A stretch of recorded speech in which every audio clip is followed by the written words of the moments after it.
آسمان پر چلے گئے، جیسے حضرت عیسیٰ السلام آسمان پر اٹھائے گئے، آپ زندہ ہو کر دوبارہ آئیں گے اور ان منافقین کا سر قلم کریں گے۔ عجیب و غریب قسم کی باتیں کر رہے ہیں۔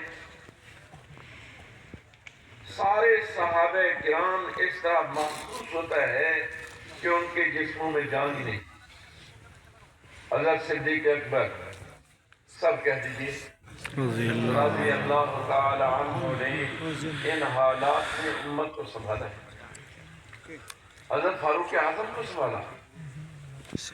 میں اللہ رسول نے کہا یا عمر بیٹھ جائیں، پنجابی زبان کے اندر بریک پہ پھیر رہا، اللہ رسول نے کہا یا عمر بریک پہ پھیر رہا، ٹھہر جاؤ، میں نہیں ٹھہرتا، نہیں بیٹھتا۔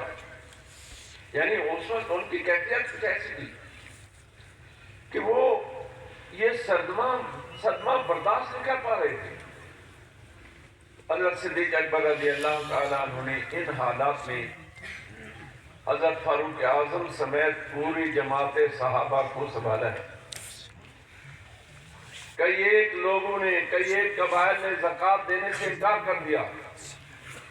منکرین زکوٰۃ کے متعلق کہا جو آدمی رحمت دو عالم صلی اللہ علیہ وسلم کی زندگی مبارک میں اونٹ کے ناک کے نکیل رسی بطور زکوٰۃ کے دیتا تھا، یا بکری کا بچہ بطور زکوٰۃ کے دیتا تھا، جب تک وہ بیت المال میں جمع نہیں کرے گا اس کے ساتھ قتال کروں۔ اس پر حضرت فاروق اعظم رضی اللہ عنہ نے کہا کہ اے خلیفۃ الرسول، آپ کلمہ پڑھنے والوں سے قتال کریں گے، لیکن جب ختم نبوت کی بات آئی تو کسی صحابی نے اس پر کوئی بات نہیں۔ اور حضرت صدیق اکبر رضی اللہ تعالیٰ عنہ نے مسلمہ کذاب جو جھوٹا مدعی نبوت تھا اور مرزا قادیانی کے طرح وہ بڑا دجال و کذاب تھا، جیسے قادیانی نماز پڑھتے ہیں وہ بھی نماز پڑھتا تھا، اس کے ماننے والے نمازیں بھی پڑھتے تھے، ہمارے خانہ کعبہ کی طرف منہ کر کے نماز پڑھتے تھے، ان کا مؤذن اذان بھی کہتا تھا، مکبر تکبیر بھی کہتا تھا۔ ان تمام تر اعمال کے باوجود حضرت صدیق اکبر رضی اللہ تعالیٰ عنہ نے ان کا قتل عام کیا۔ 21,000 مسلمی قتل ہوئے، ایک روایت میں 28 کا ذکر آتا ہے، ایک روایت میں 40,000 کا ذکر آتا ہے۔ کم از کم والی روایت کو لیا جائے تو گویا حضرت صدیق اکبر رضی اللہ تعالیٰ عنہ نے اس زمانے کے 21,000 قادیانی قتل کرائے، اس زمانے کے، اور ان کے مقابلے میں 1200 صحابہ کرام نے جام شہادت نوش کیا ہے۔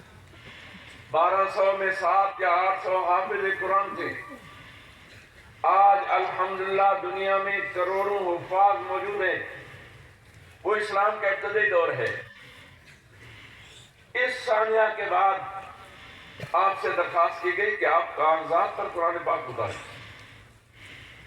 تھوڑے بہت اصرار و تکرار کے بعد آپ نے ایک سیل قائم کیا، محکمہ قائم کیا، جس نے قرآن پاک کو کاغذات پر اتارا، اور پھر حضرت عثمان غنی رضی اللہ تعالیٰ عنہ کے دور میں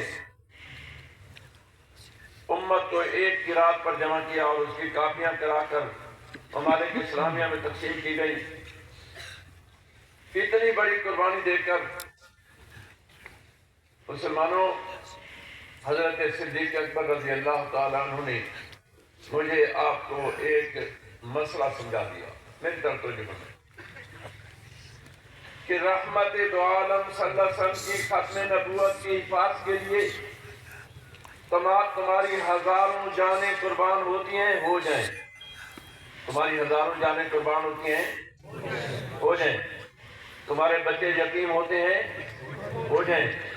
تمہاری عورتیں بیوہ ہوتی ہیں، ہو جائیں، لیکن رحمت دو عالم صلی اللہ علیہ وسلم کے بعد کسی بھی معنی میں کسی مدعی نبوت کو برداشت نہیں کرتا۔ یہ سلسلہ 1400 سال سے، 1450 سال سے امت سے چلا رہا ہے، اور یہ خان کہا نقشبندی سلسلے کی خان کا ہے، اگرچہ میں قادری ہوں، لیکن نقشبندی سلسلے کی ابتدا حضرت صدیق اکبر رضی اللہ تعالیٰ عنہ سے ہوتی ہے۔ اس خانقاہ کے بانی بھی گویا حضرت ابوبکر صدیق رضی اللہ عنہ ہے، اور اس تحریک کے بانی مبانی بھی حضرت ابوبکر صدیق رضی اللہ عنہ ہے کہ حضرت صدیق اکبر رضی اللہ تعالیٰ عنہ نے 1200 صحابہ کرام صرف رحمت دو عالم صلی اللہ علیہ وسلم کی ذات گرامی پر قربان کی، اور اللہ کے محبوب کا ارشاد گرامی میں نے آپ حضرات کے سامنے پڑھا تھا، فَإِنَّهُ سَيَكُونُ فِي أُمَّتِي 30 كَذَّابُونَ۔ اللہ کے محبوب فرماتے ہیں بے شک آن قریب میری امت میں 30 کذاب آئیں گے۔ دوسری روایت میں الفاظ ہیں لا تقوم الساعة حتی یخرج 30 دجالون، قیامت اس وقت تک قائم نہیں ہوگی جب تک کہ 30 دجال ظاہر نہ ہو جائیں۔ یہ دجال و کذاب کون ہے؟ کلہم یزعم انہ نبی، ان میں سے ہر ایک کا دعویٰ یہ ہوگا کہ وہ اللہ کا نبی ہے۔ یعنی جو آدمی رحمت دو عالم صلی اللہ علیہ وسلم کے بعد نبوت کا دعویٰ کرے گا وہ دجال ہوگا، کذاب ہوگا۔ کذاب بہت بڑا جھوٹا، دجال بہت بڑا دھوکے باز فریب کار، دجل حق کو باطل کو گڑمٹ کر دینے والا، خلط ملط کر دینے والا، کفر کو اسلام کے نام سے پیش کرنے والا۔ اللہ کے محبوب فرماتے ہیں خبردار رہنا، انا خاتم النبیین لا نبی بعدی، میں خاتم النبیین ہوں۔ کیا مطلب؟ لا نبی بعدی، اب میرے بعد کوئی نبی نہیں ہوگا۔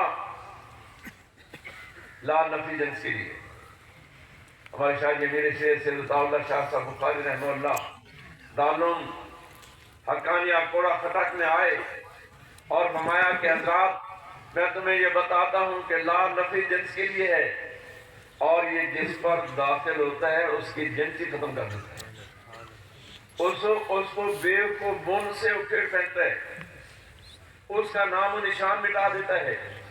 لا الہ، لا کا لفظ الہ پر داخل ہوا، تمام معبودان باطلہ کی نفی کر دی، الا اللہ سے صرف اللہ کا اثبات کیا کہ اللہ کے سوا کوئی عبادت کے لائق نہیں، اللہ کے سوا کوئی پوجا پاٹ کے لائق، آپ بھی بولیں نہیں، اللہ کے سوا کوئی ذات ایسی نہیں جس کے سامنے جھکا جائے، اللہ کے سوا کوئی ذات ایسی نہیں جس کے سامنے رکوع اور سجدہ کیا جائے۔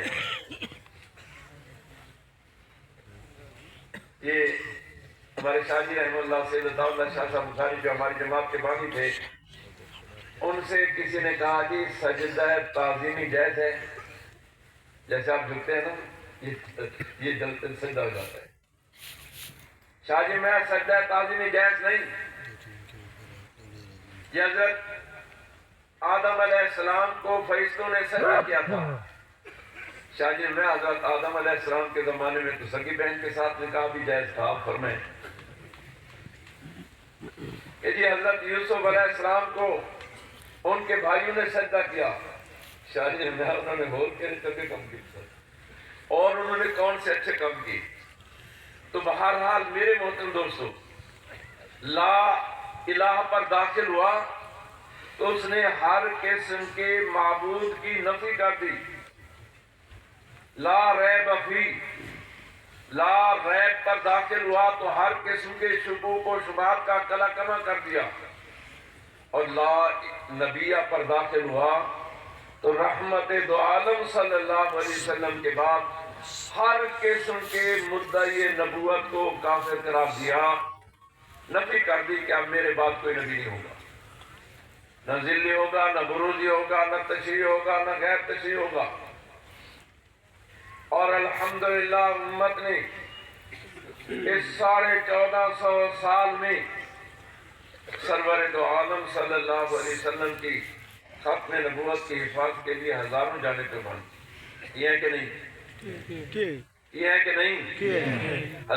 حضرت صدیق اکبر رضی اللہ تعالیٰ عنہ نے 1200 صحابہ کرام کی قربانی دے کر یہ بتلا دیا مسلمانوں ہزاروں مسلمان شہید ہو جائیں ایک صحابی کی شان کا مقابلہ کر سکتے ہیں؟ بتائیں بھائی. پوری امت مل کر ایک صحابی کی شان کا مقابلہ کر سکتی ہے؟ جب 1200 صحابہ کرام شہید ہو رہے ہیں تو ہم کس بات کی مولی ہیں؟ جہانی مرزا غلام احمد قادیانی جہنم مکان نبوت کا دعویٰ کیا. صرف نبوت کا دعویٰ نہیں کیا بلکہ اس نے جو